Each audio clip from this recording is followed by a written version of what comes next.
விஜய் சாரை பார்க்கணும்னு ஆசை. அதனால நாங்கள் காலையிலே வந்துட்டோம் அருப்புக்கோட்டையிலேருந்து.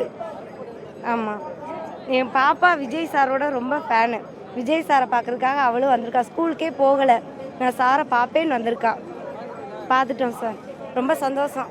பார்த்துட்டேன் பார்க்கறதுக்காண்டி பள்ளிக்கூடமாக வந்தேங்க சார். சொல்லுடி, வெக்க வந்துருச்சு. அடுத்த முதல்வர் எங்க விஜய் மட்டும்தான்.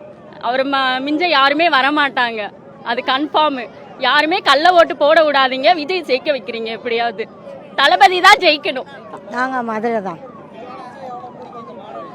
இதை நடிகை விஜய் பார்க்க வந்தோம், வேற எதுவும் இல்லை.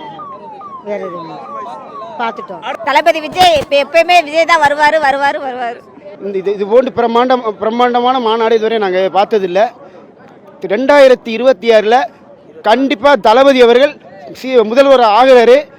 எங்களுடைய அனைத்து கோரிக்கைகளையும் நிறைவேற்றி தருவார். தளபதி வாழ்க, தளபதி வாழ்க, தமிழக வெற்றி கழகம் வாழ்க. அவரை பார்த்ததுக்கு அப்புறம் எங்களுக்கு மனசு மிக குளிர்ச்சியா இருந்தது. ஊட்டி மாதிரி ஆயிருச்சு, ஆயிருச்சு.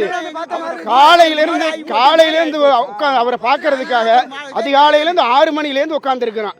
அந்த வெயிலும் பொருட்படுத்தாம அவரை பார்த்த உடனே எங்க மனசுக்கு எல்லையில்லா ஒரு குளிர்ச்சியா இருந்துச்சு. ஊட்டின்னு சொல்லுவாங்களா, ஊட்டியோட பெரும் பிரமாண்டமா இருந்துச்சு.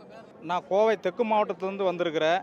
எங்கள் கோவை தெற்கு மாவட்ட செயலாளர் கே விக்னேஷ் அவர்கள்.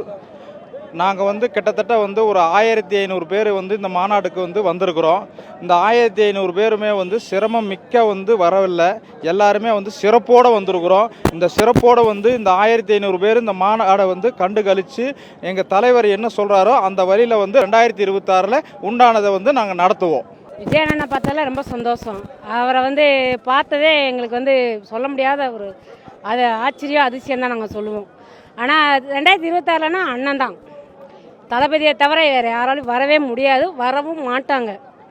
இது அண்ணன் இல்லை, கடவுள் மேலே உண்மை அது.